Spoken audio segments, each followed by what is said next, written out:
चलिए सबसे पहले गायत्री महामंत्र। ओम भूर्भुवः स्वः तत्सवितुर्वरेण्यं भर्गो देवस्य धीमहि धियो यो नः प्रचोदयात्।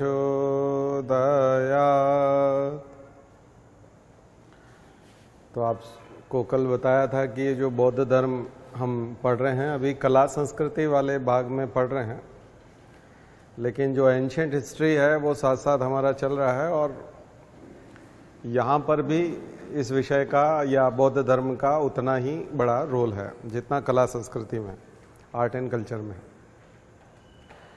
इसके साथ ही आपको बताया था कि आजकल जो निबंध आते हैं, ऐसे लिखने को आते हैं, वो भी इसी प्रकार के आते हैं, फिलोसॉफिकल। तो जो फिलोसॉफी हमने उधर देखी है, 6 स्कूल देखे हैं, वेदास में, उपनिषद में बात की है, ठीक वैसा ही बौद्ध धर्म का भी कथन जो है वो ऐसे में बहुत काम आते हैं, उदाहरण देने में भी बहुत काम आते हैं। तो ऐसे का पेपर हो गया, आर्ट एंड कल्चर हो गया, एंशिएंट हिस्ट्री हो गया, और सबसे बड़ा रोल है एथिक्स। एथिक्स का जो चौथा पेपर है उसमें भगवान बुद्ध से जुड़ा हुआ एक न एक क्वेश्चन जरूर होता है, कई बार 3 या 4 क्वेश्चन होते हैं।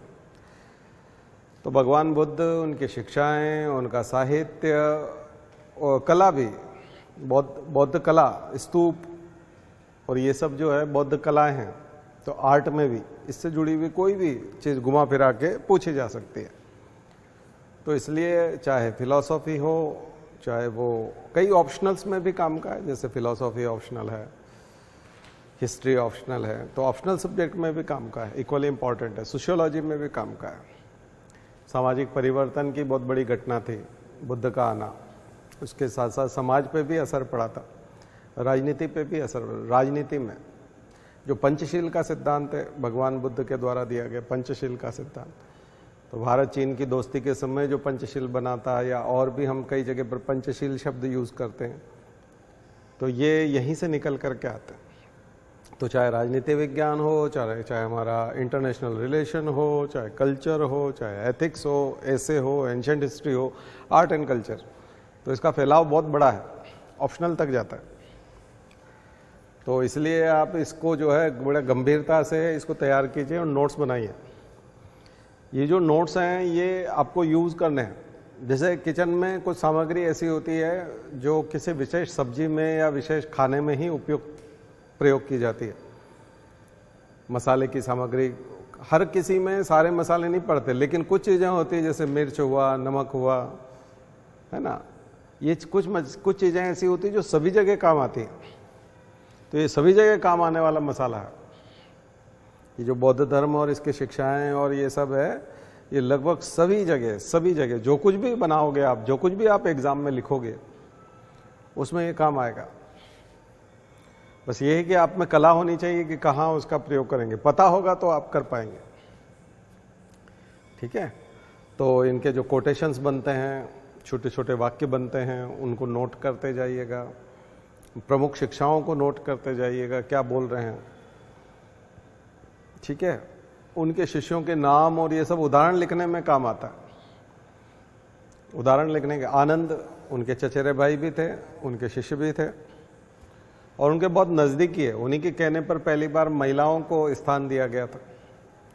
बौद्ध धर्म में महिलाओं को प्रवेश जो है आनंद के कहने पर ही दिया गया था, भगवान बुद्ध ने दिया था। और फिर उनका भिक्षुणी संघ बना था और महिलाएं भी बौद्ध धर्म को धारण करके प्रवज्ञा कर सकती थी, वो भी प्रवचन करती थी, वो भी ध्यान लगाती थी, मेडिटेशन करती थी। तो ये सब चीज़ें जो है बौद्ध धर्म के बारे में छोटी छोटी घटनाएं, उनका पहला उपदेश, फिर बाद के उपदेश, पूरा उनका वॉन्डरिंग वाला लाइफ, परिव्राजक वाला जीवन। 80 वर्ष की अवस्था में उनकी मृत्यु हुई थी। तो लगभग 50 साल बौद्ध घूमे हैं। बुद्ध 50 साल घूमे हैं। 50 साल तक उन्होंने वॉन्डरिंग किया है, परिव्रज्या की है, उसको बोलते हैं परिव्राजक, जो हम स्वामी विवेकानंद के लिए यूज़ करते हैं। तो वॉन्डरिंग तो करना पड़ती है, उसी से कुछ निकलता है, उसी से गंभीरता आती है, संकल्प उभरते हैं, बड़ा काम करने की हिम्मत आती है। अदरवाइज आदमी अपनी ज़िंदगी में छोटी छोटी चीज़ों में उलझा रहता है। वॉन्डरिंग से क्या होता है, उसका परिवार बड़ा हो जाता है, विकास हो जाता है उसका। नहीं तो हम जन सामान्य जो व्यक्ति होता है वो क्या करता है कि अपने परिवार को ही अपनी जिम्मेदारी माने बैठा होता है।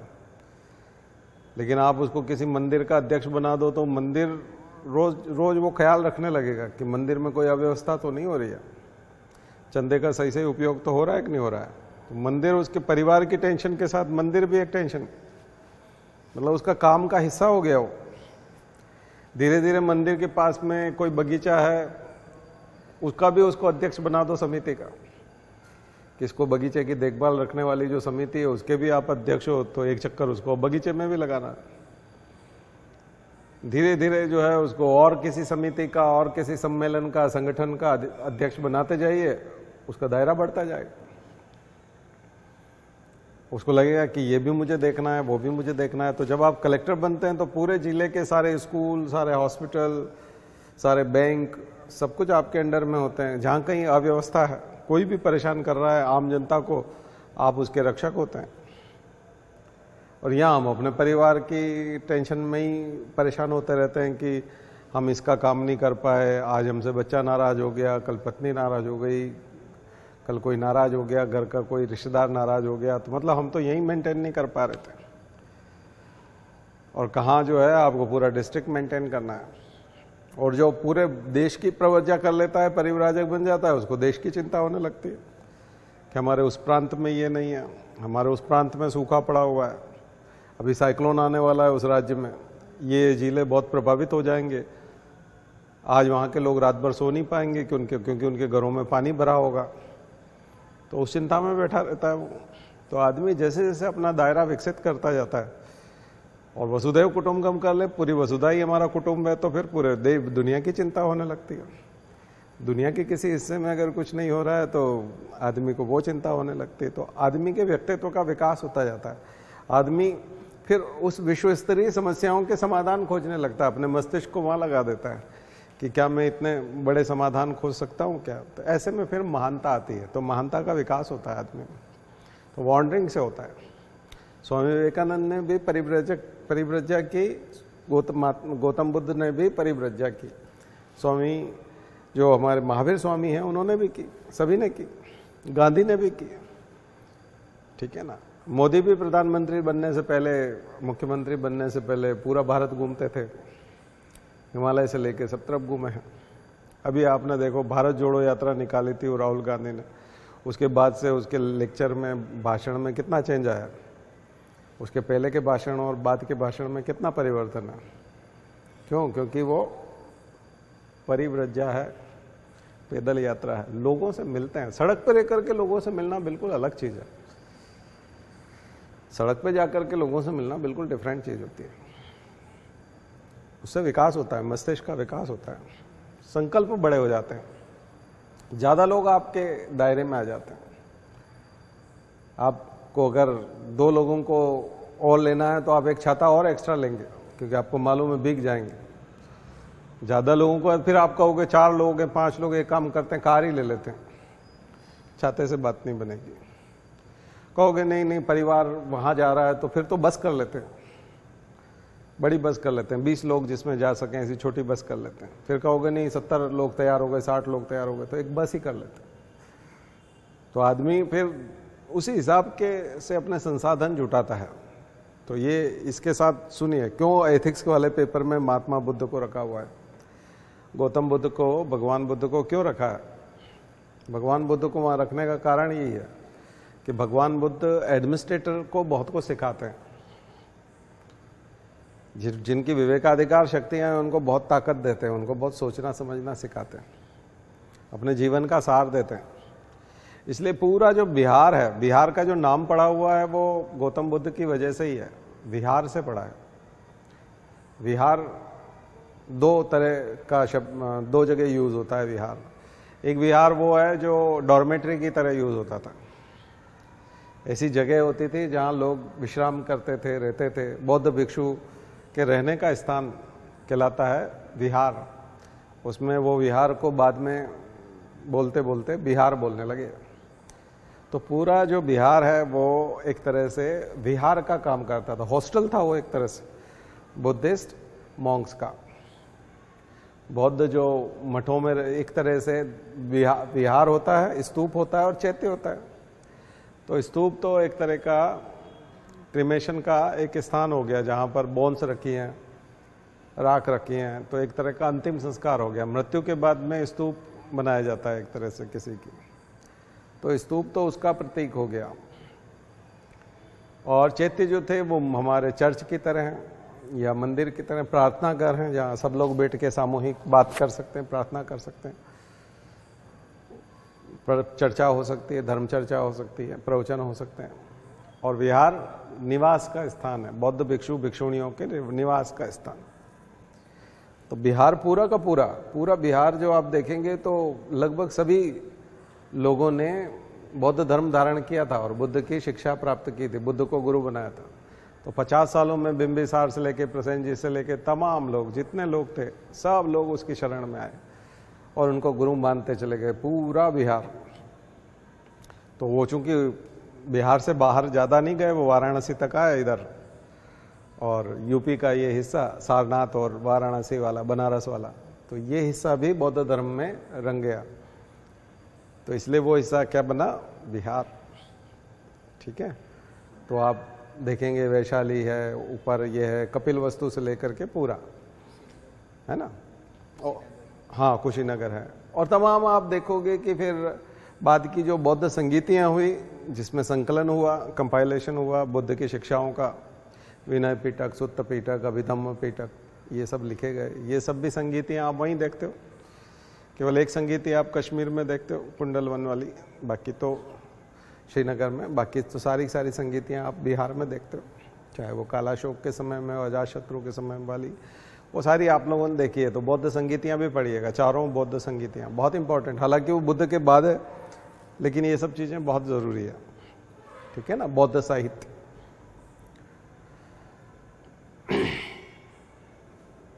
यहाँ और पढ़ने लायक जो पहले वाले लेक्चर में भी सुन लीजिएगा, हमने लेज़र व्हीकल और वो लिखा है।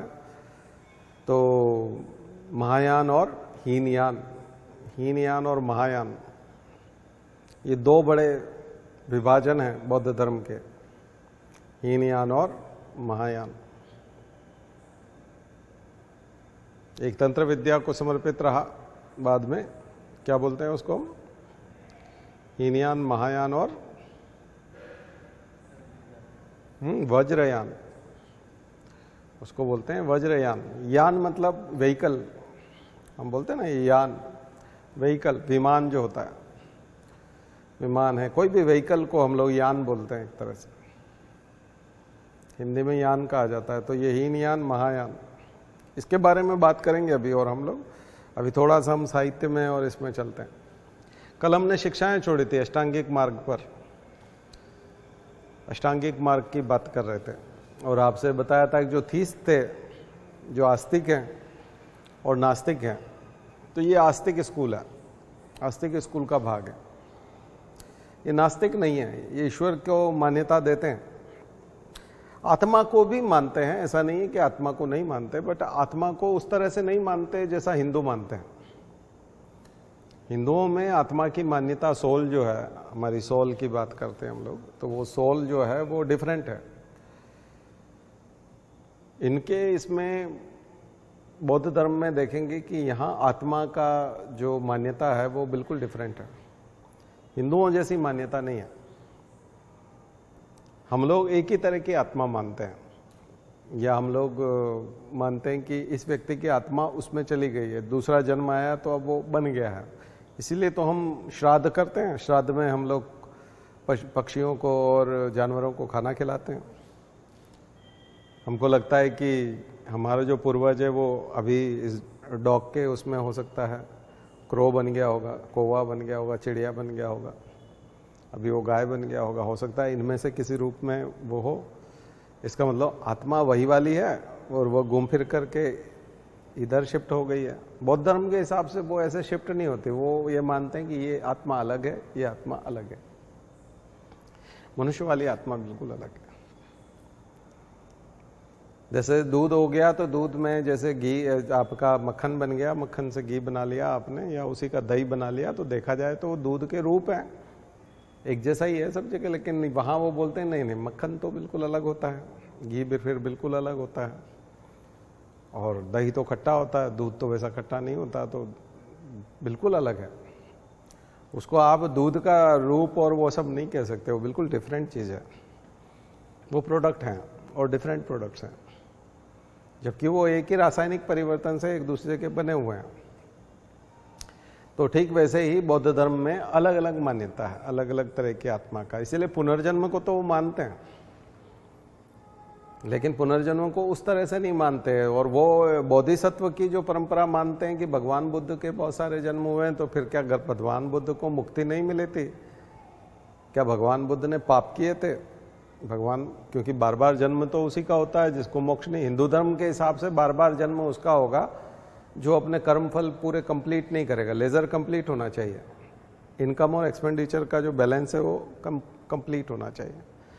आपने जितने बुरे कर्म किए उतने ही आपको अच्छे कर्म भी करने पड़ेंगे, और अगर कहीं इम्बैलेंस है तो फिर जो बचा हुआ है उसको पूरा कंप्लीट करने के लिए आपको फिर से रीबर्थ होगा। अगर वो ठीक हो जाएगा बैलेंस शीट, तो फिर आपको साइड में रख देंगे, मुक्ति हो जाएगी, आप भगवान के चरणों में, भगवान की गोद में चला जाता। हिंदू धर्म के हिसाब से वो उसके बाद उसकी बर्थ नहीं होती, वो जन्म मरण के चक्कर से मुक्त हो जाता है, उसको मुक्ति बोलते हैं, मोक्ष, सॉल्वेशन।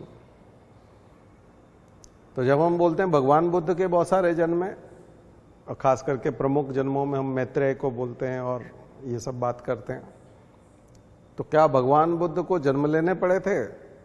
तो क्या वो ठीक नहीं थे? क्या उन्हें पाप का फल भोगने के लिए या कर्मफल कंप्लीट नहीं कर पाए थे वो? तो बौद्ध धर्म इस तरह से नहीं मानता। उनका कहना है कि नहीं, ऐसा नहीं है, वो लोगों का कल्याण करने के लिए फिर से जन्म लेते हैं, लोगों का कल्याण करने के लिए जन्म। भगवान राम भी जन्म लेते हैं, कृष्ण भी जन्म लेते हैं, कोई कर्मफल के लिए ही नहीं लेते बल्कि कल्याण करने के लिए लेते हैं। तो ईश्वरीय अवतार जब होते हैं, ईश्वर जब अवतार लेते हैं, तो वो सामान्य मनुष्यों की तरह कर्मफल भोगने के लिए, लेकिन कर्मफल का तो बोला जाता है, भगवान राम की कथा में भी है, भगवान कृष्ण की कथा में भी है, कर्मफल के लिए आए थे। तो हिंदू धर्म का जो सिद्धांत है वो कर्मफल का सिद्धांत है, पुनर्जन्म का सिद्धांत है और आत्मा का सिद्धांत है। ये तीनों सिद्धांत बौद्ध धर्म भी मानता है और ईश्वर को भी मानता है, बट चारों चीजों को मानता है जो हिंदू भी मानते हैं, लेकिन उनका तरीका दूसरा है मानने का, जैसा मैंने अभी बताया आपको, उनका तरीका दूसरा है। इसलिए ये कह देना कि वो तो बिल्कुल ही हिंदू वाला है, नहीं, वो उनका पूरा डिफरेंट है, सोचने का तरीका पूरा अलग है, थॉट प्रोसेस। तो इसलिए वो एक फिलोसॉफिकल व्यू है, ये टेक्स्ट वाला है, टेक्सचुअल है, यहाँ किताबों में लिखा हुआ है, इसलिए वो मानते हैं। वहाँ वो कार्य कारण के सिद्धांत और बहुत सारी चीज़ों के ऊपर मानते हैं। इसलिए प्रतीत्य समुत्पाद जो है वो उन्होंने इसलिए दिया है कि कोई न कोई तो कारण है, इसलिए 4 आर्य सत्य उन्होंने बता दिए हैं। दुख का कारण, ठीक है ना, और दुख से मुक्ति पाई जा सकती है। तीसरा है दुख से मुक्ति पाई जा सकती है क्योंकि कारण को समाप्त किया जा सकता है। और चौथा है कि उसका रास्ता क्या है, कैसे समाप्त होगा, ठीक है ना। 4 नोबल ट्रुथ, 4 आर्य सत्य, कल जो आपको लिखवाया था। मैंने बात यहां से इसलिए शुरू की क्योंकि ये हिस्सा एथिक्स में बहुत काम आता है। तो थोड़ा हम एथिक्स के पेपर के हिसाब से पर्सनालिटी को पढ़ लें। पर्सनालिटीज में जब पूछा जाएगा तो गौतम बुद्ध और उनकी शिक्षाएं, तो घुमा फिरा के बहुत सारे क्वेश्चंस बनेंगे। तो वो यही है, मतलब हमको कल्चर का ये पार्ट ऐसा पढ़ना है कि ये एथिक्स में कैसे काम आ सके, और उधर फिलोसॉफी जब हम ऐसे में लिखें तो फिलोसॉफिकल जो ऐसे होगा उसका आंसर लिखें तो वहाँ कैसे काम आ सके। ये चीज़ों के आधार पे आपको पढ़ना पड़ेगा और तैयारी करनी पड़ेगी, वो थोड़ी प्रैक्टिस करनी पड़ेगी, लिखना पड़ेगा। बिना प्रैक्टिस के तो फिर क्वालिटी घट जाएगी, ठीक है ना। आप संतुष्ट हो सकते हैं पहली बार में लिख करके, लेकिन एग्जामिनर तो सबसे बेस्ट देखता है ना, तो उसके पास अच्छी अच्छी कॉपी आती है, और अगर आपकी कॉपी उनसे अच्छी नहीं हुई तो आपको मार्क्स नहीं देगा वो। तो आपका खुद का संतुष्ट होना बिल्कुल अलग चीज़ है और एग्जामिनर का संतुष्ट होना बिल्कुल अलग चीज़ है। सापेक्षता का सिद्धांत है ना, तो आप निरपेक्ष रूप से मत देखिए, ठीक है, कि आपने अच्छा लिख दिया। तो आप लिख करके मुझे बताइए, अगर मैं भी कहूँगा कि बहुत अच्छा लिखा है, मैं इतने आसानी से नहीं कहूँगा, क्योंकि मैंने बहुत सारी कॉपी देखी है कि बच्चे लिखते हैं और आप अभी इतना अच्छा नहीं लिख पाए, तो आपको टाइम लगेगा। तो इसलिए कलेक्शन कीजिए, चीज़ों का कलेक्शन कीजिए, ज़्यादा से ज़्यादा पॉइंट्स इकट्ठे कीजिए। ये एक मौका होता है कि जब हम आर्ट एंड कल्चर पढ़ रहे हैं, तो आर्ट एंड कल्चर पढ़ रहे हैं और उसमें बीच में बौद्ध धर्म आया हुआ है, तो एक मौका है कि अपॉर्चुनिटी है, इसको भुनाना आना चाहिए आपको, है ना। इस अपॉर्चुनिटी के ऊपर काम कीजिए, मेहनत करना पड़ेगी। यहाँ इस जगह पे आपको मेहनत करनी चाहिए और इसको भुनाना चाहिए। भगवान बुद्ध की एक डायरी बन जाएगी 10 पेज की, भगवान बुद्ध से जुड़ी हुई चीज़ों की 10 पेज की एक डायरी बन जाएगी। परीक्षा से पहले वो डायरी पढ़ जाइए,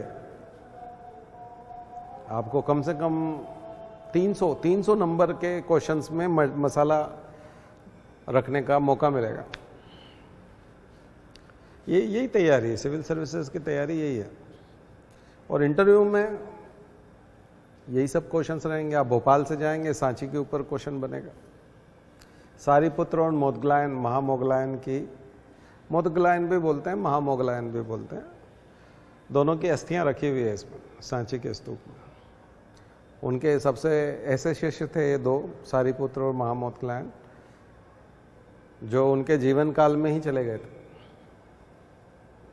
जब बुद्ध जिंदा थे तभी उनके शिष्य चल बसे थे।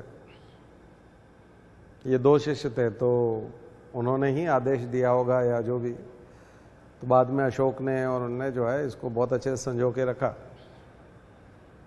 ठीक है ना। तो सारीपुत्र महामोगलायन, ठीक है। तो ये पाली भाषा की वजह से है ये सब नाम। सारीपुत्र था तो सारीपुत्र पुत्र हो जाता, मैंने बताया था ना, र गायब हो जाता, निर्ग्रंथ का निगंठ हो जाता है। तो ऐसे आपको ये करना है। अब आते हैं हम लोग साहित्य वाले में।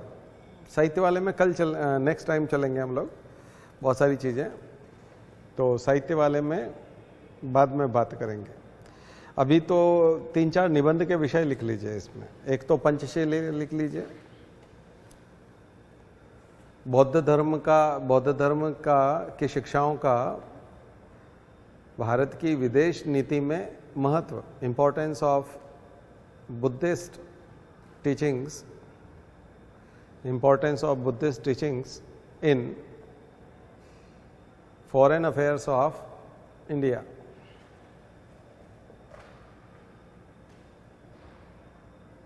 In dealing with foreign affairs of India. Foreign affairs जो हमारा है, विदेशी संबंध हम लोग जो बनाते हैं, उसमें क्या रोल है बुद्धिस्ट टीचिंग्स का, ठीक है ना। बौद्ध धर्म की शिक्षाओं का क्या रोल है, आ गया समझ में। एक तो ये बहुत ही इंपॉर्टेंट ऐसे भी बन सकता है, क्वेश्चन भी हो सकता है। ये एंशिएंट हिस्ट्री का, कला का क्वेश्चन भी हो सकता है। दूसरी चीज, दूसरा क्वेश्चन जितना मैंने अभी बताया वो इसके लिए है, 4th पेपर के लिए, एथिक्स में। एक सफल प्रशासक बनने के लिए, एक सफल प्रशासक के व्यक्तित्व निर्माण के लिए, पर्सनालिटी डेवलपमेंट के लिए भगवान बुद्ध की कौन सी शिक्षाएं आवश्यक हैं, भगवान बुद्ध की कौन सी शिक्षाएं आवश्यक हैं, यानी जो उसको एक अच्छा एडमिनिस्ट्रेटर बनाएंगे, डिसीजन मेकिंग लेने में, प्रॉब्लम सॉल्विंग में, वो एक अच्छा प्रशासक बन सकता है। तो आपको इस एंगल से मटेरियल इकट्ठा करना है। को समझ में आ रहा है? आपका बौद्ध धर्म डिफरेंट है। एनसीईआरटी की किताब पढ़ के उस स्कूल लेवल पे जो बौद्ध धर्म पढ़ा जाता है वो बिल्कुल डिफरेंट है, क्योंकि उसको तो बौद्ध धर्म उसके घोड़े का क्या नाम था, सारथी का क्या नाम था, ऐसे क्वेश्चन में पत्नी का नाम क्या था, उससे भी काम चल जाता है। और कई बार ऑब्जेक्टिव आते हैं तो उससे भी काम चल जाता है। आपका क्वेश्चन है एडमिनिस्ट्रेटर, एज ए एडमिनिस्ट्रेटर या फिर फॉरेन पॉलिसी, ठीक है ना। फिर क्या कारण है कि पूर्व के यानी कि ईस्ट से जितने भी फॉरेन ट्रेवलर्स आए उन्होंने बौद्ध धर्म का ही अध्ययन किया और बौद्ध धर्म को ही फैलाया, बौद्ध धर्म को ही फैलाया, क्योंकि पहले ही बौद्ध धर्म अशोक के समय में पूर्व में जा चुका था ना, ईस्टर्न कंट्रीज में पहले ही चला गया था। तो जितने यात्री आए बाद में तो वो सब बौद्ध धर्म में ही उनकी सबसे ज़्यादा रुचि थी और बहुत विकसित धर्म था उस समय तक, बहुत विकसित हो गया था, ठीक है। तो ये आपको देखना पड़ेगा। अब साहित्य वाले क्वेश्चंस हम कल लिखेंगे, पर अभी हम इस वाले हिस्से की बात कर रहे हैं क्योंकि ये भगवान बुद्ध के जीवन से जुड़ी हुई चीज़ें हैं।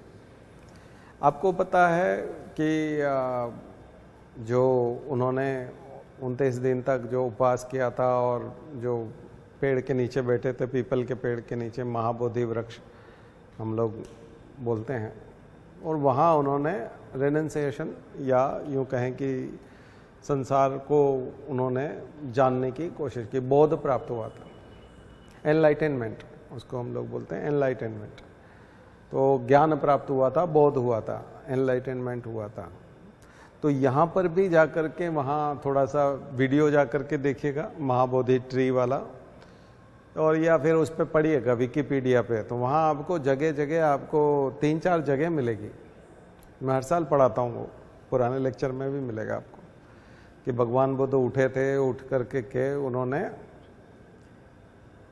जो है वहाँ से उस पेड़ को निहारा था, देखा था, उसको अनिमेष लोचन, उसको क्या बोला था, अनिमेष लोचन। वो भी एक बहुत बड़ी घटना मानी जाती है, पेड़ को निहारना, पेड़ को निहारना। एकदम नहीं छोड़ दिया था उन्होंने ये स्थान, बहुत समय तक वो पेड़ को निहारते रहे थे क्योंकि बहुत कुछ प्राप्त हुआ था उनको वहाँ। प्रदक्षिणा, वहाँ की थोड़ा सा देखिए, वहाँ का स्ट्रक्चर देखिए, महाबोधि टेम्पल और गया का जो बोध गया का मंदिर है उसके वहाँ के स्ट्रक्चर और उसके बारे में जो छोटे छोटे स्थान हैं उनके बारे में एक नोट्स बनाई है। वो बहुत बड़ी घटना है, वहाँ जीवन परिवर्तन हुआ है ना बुद्ध का। फिर कुछ लोगों के नाम याद रखिए, किन किन लोगों को उन्होंने उपदेश दिया, किन किन लोगों के यहाँ वो ठहरे, कहाँ कहाँ उन्होंने, उनके जीवन की ऐतिहासिक घटनाएं, उनकी एक लिस्ट बनाई है। हमारे नोट्स में तो हमने पूरा एक टेबल बना के दिया है, लेकिन अगर वो नहीं भी है तो आपके पास भगवान बुद्ध से जुड़ी हुई घटनाओं का एक सार होना चाहिए, एक टेबल होना चाहिए, और उस पर विचार कीजिए, पढ़िए। कम से कम नोट्स मत ना बनाएं, और आप मेंस में लिखने के हिसाब से भी ना बनाएं, तो प्रीलिम्स में यदि किसी भी व्यक्ति के बारे में पूछा जाए तो आपको समझ में आ जाए कि ये कौन थे। जैसे अलार कलाम, अलार कलाम उनके गुरु थे जिन्होंने योग और उपनिषद की उनको शिक्षा दी थी, सांख्य दर्शन बताया था, ठीक है ना। उनको ये सब चीज़ें बताने वाले गुरु थे अलार कलाम। तो और किस व्यक्ति ने क्या क्या उनके साथ शिक्षा दीक्षा की बात की, कौन कौन व्यक्ति रहे, इन सब को भी आपको एक नोट्स बनाना चाहिए, ये भी काम आएगा, ठीक है ना। लोग क्या हीनयान महायान पढ़ते हैं, सुत्त पिटक, विनय पिटक, अभिधम पिटक में क्या क्या है वो पढ़ते हैं, चारों बौद्ध संगीत ही पढ़ते हैं और 4 नोबल ये यहाँ से पढ़ के निकल जाते हैं। तो फिर देखिए, आधा अधूरा काम करने से बात नहीं बनेगी ना, पूरा करिएगा उसको। फिर एक कंपैरेटिव चार्ट बनता है यूपीएससी के हिसाब से, कंपैरिजन, जैन धर्म और बौद्ध धर्म की तुलना। वो जब खत्म हो जाएगा तब ये बहुत इंपॉर्टेंट क्वेश्चन होगा, जैन धर्म और बौद्ध धर्म की तुलना।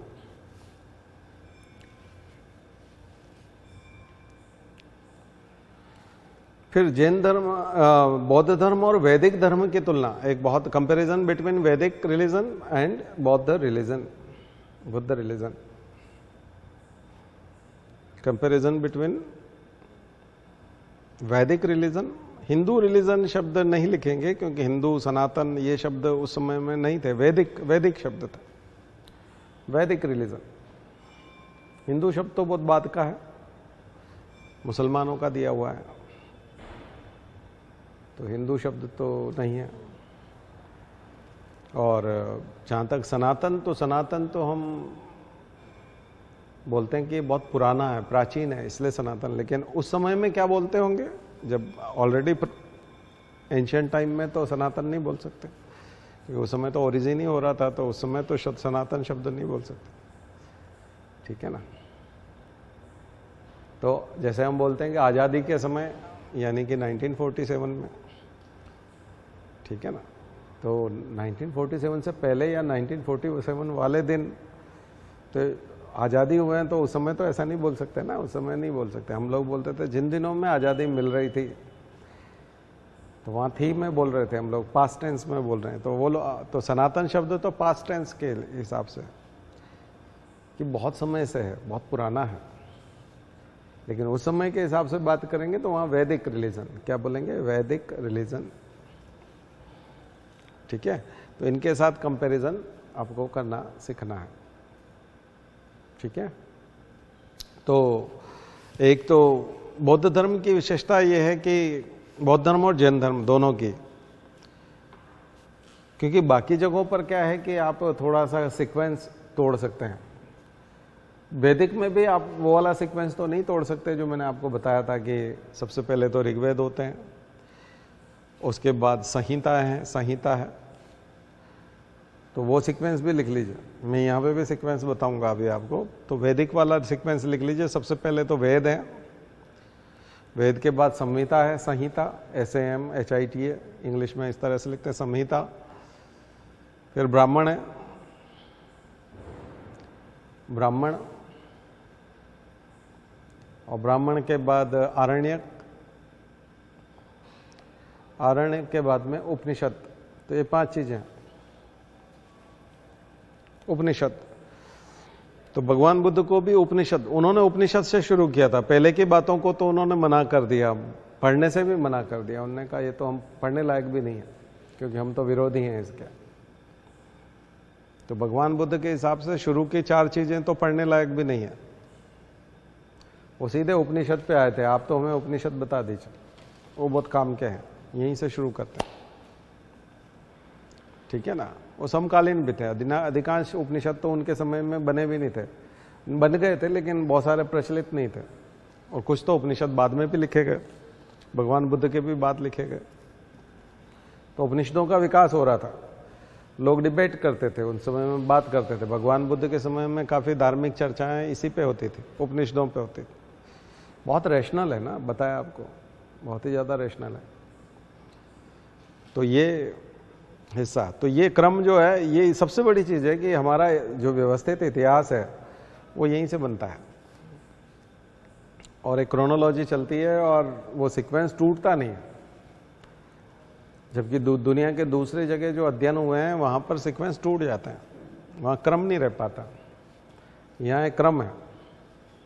भगवान बुद्ध के जीवन से लेके उनके पूरा 80 वर्ष की जो जीवन है उनका, उसमें एक सीक्वेंस है, घटनाओं का सीक्वेंस है। उसके बाद भी सीक्वेंस है, पहली बौद्ध संगीति, दूसरी बौद्ध संगीति, तीसरी बौद्ध संगीति, चौथी, फिर अशोक विस्तार कर रहे हैं पूरी दुनिया में, बौद्ध धर्म का विस्तार कर रहे हैं। ये क्रोनोलॉजी ऐसा ही जैन धर्म के लिए है, उनमें 24 तीर्थंकर हैं, है ना, 24 तीर्थंकर की बात है। तो थोड़ा सा जैन धर्म का परिचय कर लेते,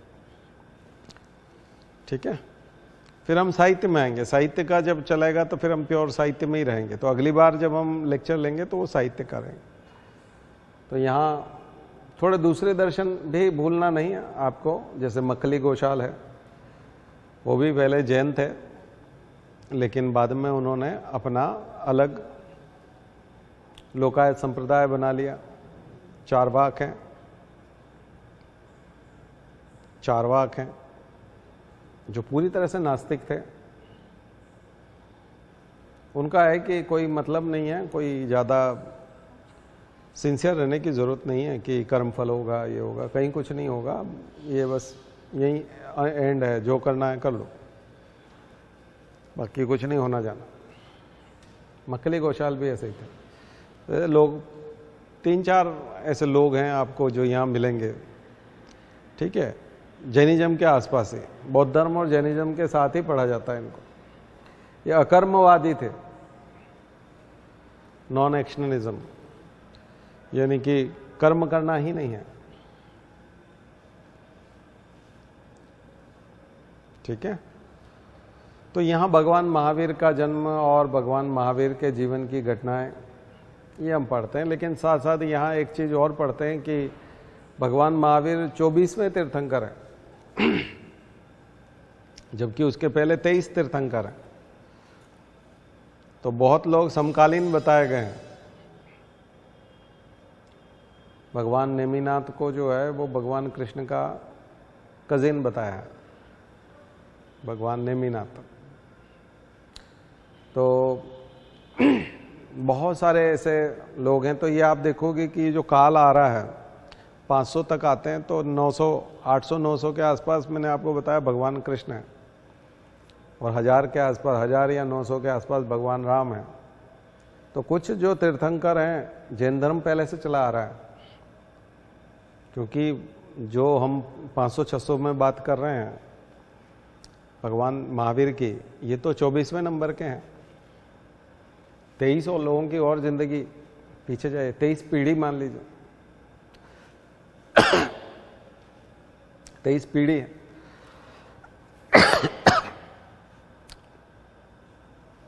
तो जो नेमिनाथ हैं वो यादव हैं, उसके लिए जैन या क्षत्रिय होना जरूरी नहीं, वो तो यादव हैं।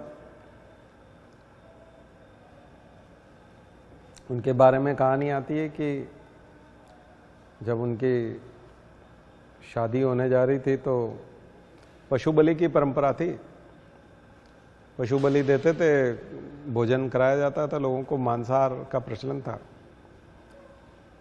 तो नेमिनाथ गुजरात में है, उनकी पहाड़ी।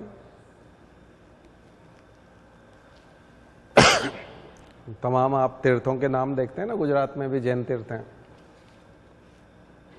तो ये जैन तीर्थ इसी पे, अधिकांश तो जैन तीर्थ जो है आप देखते हो तो भगवान पार्श्वनाथ और महावीर स्वामी और ये सब बिहार, झारखंड में यहाँ पर आप देखते हो। कौन सी पहाड़ी है? महाराष्ट्र में एक महाराष्ट्र में नहीं, हाँ जाना पाव नहीं, जाना पाव कहाँ से आ गया? बिहार की बात कर रहे हैं, अब तो झारखंड में है। तराई नहीं भैया, अभी विवाद तो आया था कि उसको टूरिस्ट सेंटर बना दिया है झारखंड का। हाँ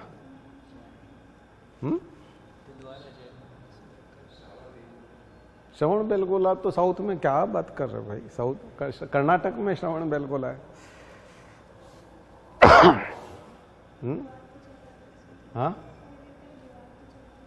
हाँ विवाद चल रहा था ना, भगवान पार्श्वनाथ की पहाड़ी बोलते हैं उसको, पारसनाथ की पहाड़ी बोलते हैं ना, पारसनाथ पहाड़ी। तो पहाड़ी का जो है आप देखोगे तो हिल्स पे है, अधिकांश लोगों ने साधनाएं की, अपना जीवन का निर्वाण कर लिया, वहां जाकर के अपना जीवन समाप्त कर लिया, ठीक है ना। तो ये जो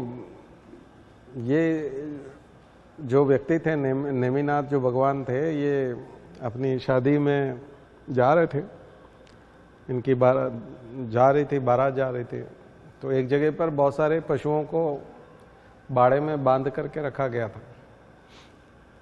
तो उन्होंने पूछा ये क्या है, मतलब ये क्या, क्यों रखा है इनको? तो लोगों ने कहा, बोले ये भोजन होगा तो शाम को जो रिसेप्शन होगा उसमें इन्हीं सबको मार के खिलाया जाएगा। तो फिर उनके अंदर वैराग्य आ गया कि अच्छा, मेरे विवाह में मतलब इतने पशुओं की हत्या हो गई, तो विवाह छोड़ करके भाग गए थे।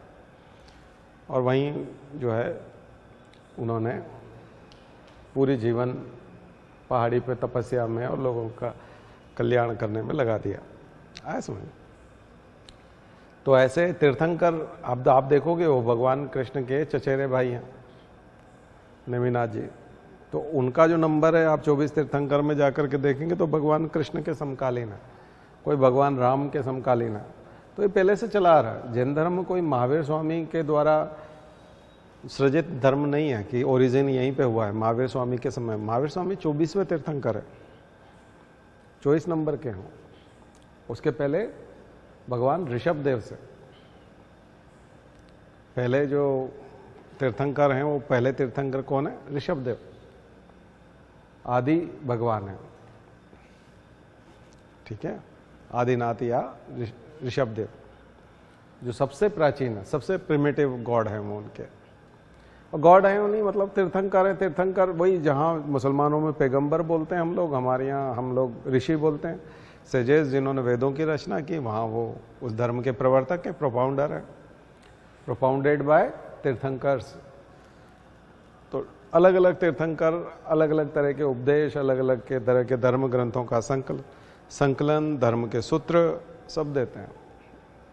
महावीर के समय में, भगवान महावीर के समय में ये धर्म ज़्यादा फला फूला, ज़्यादा लोगों तक फैला, ज़्यादा लोगों ने जैन धर्म धारण किया।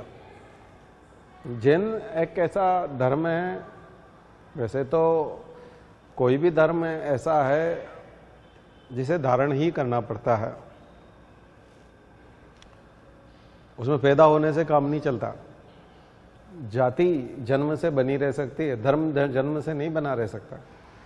धर्म का निर्वाह करना पड़ता है तब आप उस धर्म में हैं। अब लोगों ने क्या किया कि धर्म को भी जाति बना दिया कि अगर हम इस धर्म में पैदा हुए तो हम इस धर्म के हो गए। लेकिन वेदों में कहा गया धार्यते इति स धर्मः, जो धारण किया जा सके धारण करना ही होता है। धर्म मतलब आपको उसको धारण करना होता है, प्रॉपर्टीज, उसके गुणों को धारण करना पड़ता है। लेकिन लोगों ने ये बना लिया कि इसमें अगर आप पैदा हो गए तो आप हो गए। अब जैन शब्द जो है वो जिन से बना है, ठीक है, इंद्रियों को जीत लेने से बना है, इंद्रियों के कंट्रोल पे बना है। जो हमारे सेंस ऑर्गन्स हैं उनको कंट्रोल में लेके आना है, खाने पे कंट्रोल करना है, सोचने पे कंट्रोल करना है। तो वही विचार संयम, वाणी संयम, अर्थ संयम, मितव्ययता वो भी करना है, और इंद्रिय संयम, ब्रह्मचर्य का पालन करना है। तो भगवान महावीर ने ब्रह्मचर्य का कंसेप्ट जोड़ा था। जो पंच महाव्रत है उसमें पांचवा महाव्रत सत्य बोलना है, अहिंसा, अस्तेय, अपरिग्रह यानी चोरी नहीं करना है, झूठ नहीं बोलना है, हिंसा नहीं करनी है, चोरी नहीं करना है, और माल जमा करके नहीं रखना है, सरप्लस इकोनॉमी नहीं बनानी है। सर्वाइवल करने के लिए ओनली सब्सटेंशियल इकोनॉमी, निर्वाह करने वाली अर्थव्यवस्था होनी चाहिए। निर्वाह करने के लिए ब्राह्मणोचित जीवन भी इसी को कहते हैं। हमारे यहाँ परम पूज्य गुरुदेव ने कहा है ना कि हम लोग गायत्री परिवार में आप लोगों को ब्राह्मणोचित जीवन की आजीविका देंगे। अगर आप समर्पित हो जाते हो गायत्री परिवार में तो हम आपको ब्राह्मणोचित, ब्राह्मण के लिए जो उचित होता है वही जैन के लिए उचित है। अपरिग्रह, ब्राह्मण के लिए भी अपरिग्रह बताया गया है कि इकट्ठा करके नहीं रखें। कोई इकट्ठा करना जो है वो अपराध है, इकट्ठा करना अपराध है। धन को इकट्ठा करना, अन्न को इकट्ठा करना, फिर वो महंगा हो जाएगा। आप इकट्ठा करने लग जाओगे तो आप में ज़्यादा, अगर पैसा है तो आप ज़्यादा इकट्ठा करोगे, मकान भी बड़ा सा बनवा लोगे, गोदाम भी बड़ा सा बनवा लोगे। अभी एक गोदाम में, बाद में 4 गोदाम हो जाएंगे क्योंकि पैसा और ज़्यादा आ जाएगा। तो जैसे जैसे आपके पास पैसा आता जाएगा आप इकट्ठा करते जाओगे, और इकट्ठा करोगे तो फिर कहीं ना कहीं कमी हो जाएगी। कमी होगी तो महंगाई बढ़ेगी, या फिर कई लोग वंचित हो जाएंगे, भूख से मर जाएंगे। तो ये पाप है, इकट्ठा करना पाप है। तो ब्राह्मणोचित, ब्राह्मण के लिए क्या उचित है? क्योंकि ब्राह्मण भी लोक मंगल के लिए जीने वाला वर्ग है। उसको वर्ग कहा जा सकता है, ऐसा वर्ग जो लोक मंगल के लिए जीता है। तो ये जो जैन धर्म है उसको भी इसी तरह से माना गया है, अपरिग्रह, उसको बोला गया अपरिग्रह। हमारा कॉन्स्टिट्यूशन में डीपीएसपी क्या लिखता है? कॉन्सेंट्रेशन ऑफ वेल्थ स्टेट नहीं होने देगा। स्टेट की ड्यूटी है कि वो कॉन्सेंट्रेशन ऑफ वेल्थ नहीं होने देगा, एक जगह धन को इकट्ठा नहीं होने देगा। तो देखा जाए तो कभी आप उसे पूछे कि डीपीएसपी में क्या जैन धर्म का और एंशियंट हिंदू फिलॉसफी का कहीं कोई इम्पैक्ट दिखाई पड़ता है, तो उसमें से एक ये है जीव दया, जो 48 में जीव दया है, 48A में इन्वायरमेंट को बचाने में, या उसमें दुधारू पशुओं को नहीं मारेंगे और वो सब जो लिखा है वो भी जैन धर्म, और भी बहुत सारी जगह मिलेगा, लेकिन ये यहाँ पर जैन धर्म मिलेगा। और अपरिग्रह, कॉन्सेंट्रेशन ऑफ वेल्थ नहीं होने देगा स्टेट, मीन्स अपरिग्रह को बढ़ावा देगा। इसलिए सुपर रिच टैक्स लगाने की बात आती है कि बहुत ज़्यादा पैसे वाले लोगों पे ज़्यादा टैक्स लगाइए और उनके पैसे को रीडिस्ट्रीब्यूट कीजिए, क्योंकि ये लोक मंगल के काम में, पब्लिक के वेलफेयर में, तो वेलफेयरिस्टिक गवर्नमेंट क्या करेगी, उसको डिस्ट्रीब्यूट करेगी। तो ये आपको घुमाना आना चाहिए एथिक्स के पेपर में, फिर उसको पॉलिटी वाले पेपर में इधर आप यूज़ कर रहे हो, कभी कहाँ यूज़ कर रहे हो, कैसे कैसे आपको यूज़ करना है, ठीक है। तो वहाँ जो मूल सिद्धांत है वो त्रिरत्नाज एंड पंच महाव्रताज, जहाँ हम लोग इधर बात कर रहे थे अष्टांगिक मार्ग और 4 नोबल ट्रुथ की जो बात कर रहे थे, वहाँ पर हैं त्रिरत्न और पंच महाव्रत। पंच महाव्रत MPPSC तो बहुत पूछता है, 2-2, 3-3 बार पूछता है एक ही पेपर में लेकिन वैसे भी लिखना आना चाहिए। UPSC भी पूछ सकता है, UPSC में भी है। तो भगवान महावीर स्वामी की जो जीवन है उसको, उनका एक नाम निगंठनाथ पुत्र है। निर्ग्रंथ, निगंठ मतलब निर्ग्रंथ, निर्ग्रंथ को पाली भाषा में निगंठ बोला है, निगंठ, निगंठनाथ पुत्र। तो ये वाला टाइटल क्यों मिला भगवान महावीर को? भगवान महावीर को ये टाइटल इसलिए मिला क्योंकि उन्होंने अपने अंदर किसी भी प्रकार की ग्रंथि मीन्स नॉट जो होती है, गांठ लग जाती है, किसी भी प्रकार की ग्रंथि, लोभ, मोह, क्रोध, अहंकार, किसी भी प्रकार की ग्रंथि को पनपने नहीं दिया। वो ऐसे व्यक्ति हैं जिन्होंने अपनी इंद्रियों पे विजय प्राप्त कर ली। जिन हो गए, जिन से ही जैन बना। तो जैन वो होता है जो अपनी इंद्रियों पे विजय प्राप्त कर लेता है, पंच महाव्रतों का पालन करता है और अपनी ग्रंथियों को खत्म कर देता है। किसी भी प्रकार का कोई प्रेजुडिस नहीं रखता, कोई पूर्वाग्रह नहीं रखते। ग्रंथियां खोल देना मतलब गांठ मन में, हम बोले ये मन में बड़ी गांठ रखता है, मतलब बैर भाव पालता है, दुश्मनी पालता है।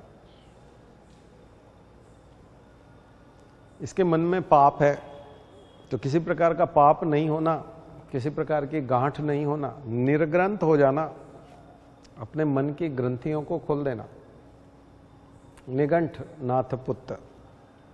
तो जैन होना बड़ा कठिन है, जैन होना पड़ता है, जैन होता नहीं है। जन्म से कोई भी जैन नहीं हो सकता, क्योंकि जैन धर्म है और धर्म की परिभाषा है धार्यते इति स धर्म, यानी कि जो धारण कर सके तभी है ना, ठीक है। होने से नहीं होता। कोई पैदा हो गया कि मैं जैन के घर में पैदा हो गया, जैन सरनेम लगाने लगे, वो जैन नहीं है, वो तो आपने जाति बना ली। धर्म आपका जैन नहीं है, जाति जैन हो सकती है। आपने जाति मान के रखा है, तब तो जाति तो जन्म से होती है और मरने पर भी खत्म नहीं होती, मरने के बाद भी जाति जुड़ी रहती है। स्वर्गीय लिखते हैं तस्वीर पे, तब भी आगे सरनेम लगते हैं, इसका मतलब मरने पर भी खत्म नहीं होती,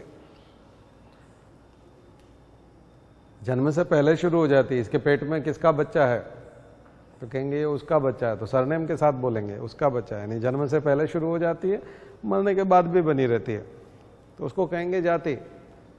लेकिन क्या वो धर्म भी है? धर्म तो फिर कंसेप्ट जो है भगवान महावीर स्वामी ने जो परिभाषाएं दी है फिर उसके हिसाब से होगा।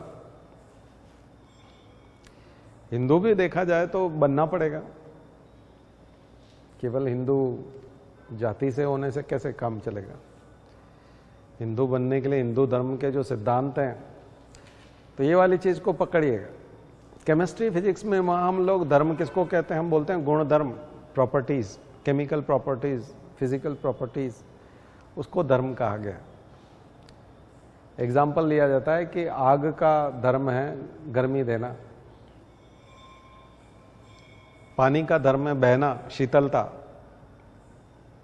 कूलनेस, पानी ठंडा होता है गर्म करोगे तो गर्म भी हो सकता है लेकिन बहता है। पानी को अगर आप ऐसे फैला दो तो वो रुका नहीं रहता, बह जाता है, पात्र में से बाहर निकालते ही वो बहने लगता है। तो वो पानी का धर्म है बहना, ठंडक पैदा करना। बर्फ का धर्म है ठंडक पैदा करना। आग का धर्म है, अब आपको समझ में आया ना, धर्म मतलब क्या? धर्म मतलब उसके जो गुण हैं, उसकी जो प्रॉपर्टीज है, वो धर्म है। इसका मतलब सिद्धांत। तो जो जैन धर्म के सिद्धांत हैं, जो बौद्ध धर्म के सिद्धांत हैं, जो हिंदू धर्म के सिद्धांत हैं, उन सिद्धांतों का जो पालन करता है वो धार्मिक है। बाकी तो वो जाति है, धर्म नहीं है। रिलीजन डिफरेंट चीज है, ठीक है। तो फिर बनना पड़ेगा। इवोल्यूशन होता है, फिर विकास होता है, आपका डेवलपमेंट होता है। आप धर्म के हिसाब से डेवलप होते हैं। शुरू में आप सिद्धांतों का पालन करते हैं, कच्चा पक्का पालन करते हैं। प्राइमरी क्लास होती है, जैसे छोटी क्लास होती है तो उसमें बच्चा गलतियां लिखता है, मात्रा गलत लिखता है, स्पेलिंग मिस्टेक करता है, सही से सेंटेंस नहीं बनाता। बड़ी क्लास में जाता है तो सेंटेंस ठीक से बनने लगते हैं, क्वालिटी आ जाती है उसमें। धीरे धीरे वो पोएट्री भी बहुत अच्छी करने लगता है, कुछ और मन से घुमा के लिखने लगता है, एग्जाम्पल नए नए लिखने लगता है। वाक्यों में प्रयोग होता है ना, तो वाक्यों में नए नए प्रयोग करता है, नए तरह से वाक्य बनाता है। तो इस तरह से विकास होता है चीजों का। तो वैसे ही धर्म का व्यक्ति के जीवन में विकास होता है। शुरू में वो धर्म को पूरी तरह से पालन नहीं कर पाता, शास्त्रों की बात नहीं मान पाता, धर्म के मूलभूत सिद्धांतों को जान नहीं पाता, उनको समझ नहीं पाता, इसलिए वो कच्चा होता है। बाद में जब वो प्रैक्टिस करता जाता है उसकी, तो जीवन की किसी न किसी अवस्था में पूरी तरह से धार्मिक हो सकता है। लेकिन उसको ये कह देना कि ये चूंकि यहां पैदा हुआ है इसलिए ये इस धर्म का है, ये गलत है। वो उसकी जाति है, ठीक है, जाति हो सकती है, धर्म नहीं है। धर्म का तो विकास करना होगा। कई लोग बड़े साधु पुरुष हो जाते हैं, धर्म के बड़े बड़े आचार्य बन जाते हैं, शंकराचार्य की स्थिति में आ जाते हैं, बड़े कथावाचक हो जाते हैं, बड़े गुरु बन जाते हैं, महामंडलेश्वर हो जाते हैं, बहुत ऊंची स्थिति में पहुंच जाते हैं। लेकिन वो उस धर्म को समझ ही नहीं पाते, तब भी उनके अंदर वो अविकसित रह जाता है, पूरी तरह से डेवलप नहीं हो पाता। तो धर्म को डेवलप होने देना, उसकी अवस्थाएं पैदा करना, वैसी परिस्थितियां पैदा करना, वैसा वातावरण बना के रखना, और फिर धार्मिक हो जाना, और फिर धार्मिक गुरु होना। धार्मिक गुरु की तो फिर स्थिति और ज्यादा ऊंची होनी चाहिए। वो तो उस धर्म के सिद्धांतों को पूरा 100% अपनाता हो, तब जाकर के वो धर्म गुरु होगा, क्योंकि वो तो मास्टर है, उसको तो लोग कॉपी करेंगे। मास्टर कॉपी से कॉपी होती ना, मास्टर कॉपी होती है, उसकी फिर दूसरी कॉपी होती है। तो सामान्य जन तो सामान्य कॉपी होते हैं, अगर उसकी कॉपी करेंगे तो थोड़ी सी डल आएगी। लेकिन जो मास्टर कॉपी है उससे कॉपी करते हैं तो एग्जैक्ट कॉपी होती है, पूरी उसकी नकल होती है। क्वालिटी आप ओरिजिनल कॉपी से अगर फोटोकॉपी कराएंगे और फोटोकॉपी से फोटोकॉपी कराएंगे तो बहुत अंतर हो जाएगा। ओरिजिनल कॉपी की कॉपी बहुत अच्छी होती है तो वो मास्टर कॉपी होती है, तो मास्टर है। मास्टर मतलब परफेक्ट, उस्ताद, मैस्ट्रो, वो वाला मास्टर, ठीक है। तो मुझे लगता है कि अभी की जो वर्तमान में जो धार्मिक समस्याएं हैं, या धर्म के क्षेत्र में जो उन्माद फैलाते हैं लोग, झगड़ा कराते हैं, दंगा फैलाते हैं, लोगों को बेवकूफ़ बनाते हैं, धर्म को हथियार बना करके, उनके खुद का जीवन किस स्तर का है अगर ये जांचा जाए, पत्रकार अगर उनसे उस लेवल की बात करें, उनके जीवन की अवस्था कैसी है, क्या उन्होंने धर्म को जिया है? क्या उन्होंने धर्म की प्रैक्टिस की है? धर्म के सिद्धांतों को वो कहाँ तक विकसित करते हुए ले गए? तो फिर पता चलेगा कि ये कितने पहुंचे हुए पुरुष हैं, कितने महापुरुष हैं, क्या है। उस आधार पर उनकी पिटाई और सम्मान मिलना चाहिए। ठीक है, तो जो पिटाई के लायक है वो सम्मान खा रहा है, तो इसका मतलब है कि उसको उसका उचित स्थान पहुंचाया जाए, या उसका स्थान जेल में होना चाहिए। क्योंकि समाज में विद्वेष फैला रहे हो आप, समस्या खड़ी कर रहे हो, क्योंकि आपने प्रैक्टिस ठीक से नहीं की है, धर्म के सिद्धांतों को जाना नहीं है। अपने मनगढ़ंत सिद्धांत गढ़ करके, या जो कुरीतियाँ मध्यकाल में आई, मुसलमानों के आने के कारण आई, या जब गुप्त काल में जब धर्म विकृत स्वरूप धारण कर रहा था, जब धर्म अपना स्वरूप खो रहा था, महिलाओं की स्थिति खराब हो रही थी, जाति व्यवस्था फैल रही थी, मनुष्य को मनुष्य नहीं समझा जा रहा था, केवल उच्च स्तर के जो वर्ग के जो लोग थे, जो केवल प्रिविलेज सोसाइटी थी, विशेषाधिकार प्राप्त वर्ग था, वही इसका आनंद उठा रहा था। उन्हीं ने दूसरे वर्गों को वंचित करना शुरू किया, उन पे अत्याचार करना शुरू किए, उनको शिक्षा से वंचित किया, धर्म से वंचित किया, साहित्य से वंचित किया, ज्ञान से वंचित किया, और फिर उनकी दुर्गति कर दी। और उसको आप यहाँ कॉपी कर रहे हो 2023 में, और यहाँ मंच से सुना रहे होते तो धृष्टता है, ये अपराध है, क्राइम है, आपको जेल में होना चाहिए। आप समाज में कुरीतियाँ नहीं फैला सकते। जहाँ कहीं कोने में मान लिया जाए किसी कमरे में झाड़ू लगाई गई और एक कोने में यदि कचरा इकट्ठा करके रख दिया गया है, तो आप उसको अपने पाँव से और हाथ से और फिर से उसको फैलाना शुरू कर दें पूरे कमरे में, तो ये तो अच्छी बात नहीं है। बड़ी मुश्किल से सफाई हुई है। तो ये गंदगी करने न तो आपको शोभा देता है, ना ही आपको कोई करने देगा। कानून इसकी इजाज़त नहीं देता। तो वहाँ आकर के हमारा कॉन्स्टिट्यूशन रोक लगाता है, हमारे कानून रोक लगाते हैं। आया समझ? उसको वो गंदगी नहीं फैलाने देते। तो इसके माध्यम से जो मैंने बातें बताई है, बहुत बहुत बहुत बड़ी चीज़ है। इसके माध्यम से आप बहुत सारे निबंध कि वर्तमान समय में धार्मिक उन्माद मतलब धर्म का नाम लेकर के झगड़ा पैदा करना, किसी को ये एहसास कराना कि स्वामी विवेकानंद ने कहा ना, किसी का धर्म छोटा बड़ा नहीं है, और कोई धर्म ये नहीं कह सकता कि दयालुता या अच्छाई केवल उसकी बपोती है। तुम ही अच्छे हो सकते हो, तुम ही सबसे ज्यादा दयालु हो, तुम ही सबसे ज्यादा प्रेम बांटते हो, ये वाला अच्छाई का दावा भी नहीं कर सकता, और अपने आप को श्रेष्ठ भी नहीं बता सकता कि हम ही बेस्ट हैं और बाकी सब बेकार हैं। ये भी आप नहीं बोल सकते। स्वामी विवेकानंद का वो लेक्चर शिकागो धर्म संसद वाला सुनिएगा, क्या बोल रहे हैं। ठीक है ना? तो इसमें आपको बहुत सारे जो ये जो फर्स्ट पेपर सेकंड पेपर में क्वेश्चन आते हैं ना, उनके जवाब मिल जाएंगे। क्योंकि मॉब लिंचिंग, धर्म के आधार पे मॉब लिंचिंग, तो मॉब लिंचिंग करना तो उन्माद फैलाना ही हुआ। कानून से शिकायत कीजिए। आपको कोई शिकायत है तो कानून से शिकायत कीजिए। डेमोक्रेसी में आइए, वोट दीजिए, अपना आदमी बनाइए, कानून बनवाइए। फिर उस कानून का जो वायलेशन करेगा उसको जेल भेजिए। ये तरीका है। अगर कानून नहीं है तो कानून बनवाइए, प्रेशर ग्रुप बनिए, पॉलिटिक्स में आइए, पॉलिटिक्स में मजबूती से अपनी बात रखिए।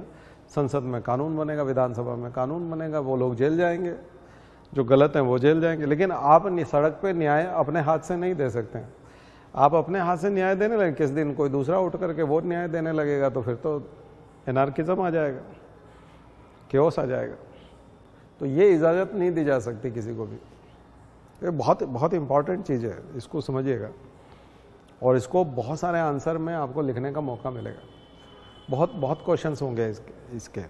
तो यहाँ आपको बौद्ध धर्म और जैन धर्म की शिक्षाएं सबसे ज़्यादा काम आने वाली, क्योंकि वैदिक वाली तो बहुत पहले की थी ना, तब तो ये सब चीज़ें उसके समाधान उसमें भी हैं। ऐसा नहीं कि वैदिक वाले में समाधान नहीं है।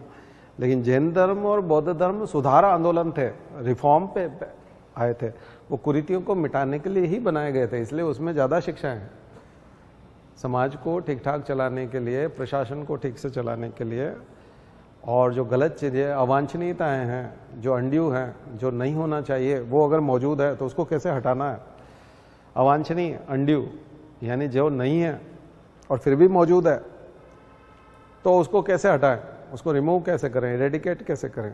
तो उसकी व्यवस्था आपको जैन और बौद्ध धर्म के आंदोलन में। तो ये जैन और बौद्ध धर्म नहीं है, बल्कि ये आंदोलन है, मूवमेंट है उस जमाने में, कुरीतियों के खिलाफ, अत्याचारों के खिलाफ, उस समय में हो रही बेवकूफ़ियों के खिलाफ। गंदगी के खिलाफ, मूर्खता के खिलाफ, स्टुपिडिटी जो था, रिलीजन के नाम पे स्टुपिडिटी यानी कि बलि हो गया, बलि करने लगे, जानवरों को मारने लगे, हवन में डालने लगे, कुछ लोग तो हवन में डालने लगे, बाद में प्रसाद के तौर पे उसको खाने लगे, हवन का प्रसाद बना दिया। तो ये धार्मिक दृष्टता थी, बेकार था, इससे घटिया पर नहीं हो सकता था। तो ये सब इन्होंने उठ खड़े हुए ये लोग, इन्होंने कहा नहीं नहीं ये नहीं चलेगा, ये नाटक नहीं चलेगा, ठीक से धार्मिक हो लो, ठीक है ना। तो ये आंदोलन था, ठीक है। तो मेरी इच्छा थी कि मैं इस तरह से आपको ऐसे के पेपर के ऐसे के हिसाब से, फर्स्ट पेपर के हिसाब से, एथिक्स के हिसाब से इसको कैसे यूज़ कर सकते हैं। तो ये वाला लेक्चर जो मैंने अभी दिया है ना, ये इसको आप इस तरह इस एंगल पे ले जाके यूज़ कर सकते हो। अब हम साहित्य पे चलेंगे तो साहित्य में तो ज़्यादा गुंजाइश नहीं होती, साहित्य तो लिमिटेड होता है, वो तो शिक्षाएं हैं, वो ज्यों की त्यों बतानी पड़ेगी ना आपको, जैसा है वैसा ही बताना पड़ेगा, उसमें हम अपनी मर्जी से नहीं डाल सकते। यहाँ मुझे गुंजाइश लग रही थी कि कैसे हम इसको अपने हिसाब से बता सकें, ठीक है। चलिए आज की बात यहीं समाप्त करते हैं। ओम द्यौ शांति अंतरिक्षगम शांति पृथ्वी शांतिरापः शांतिरौषधयः शांति वनस्पतयः शांतिर्विश्वे देवा शांतिर्ब्रह्म शांति सर्वगम शांति शांतिरेव शांति सामा शांतिरेधि।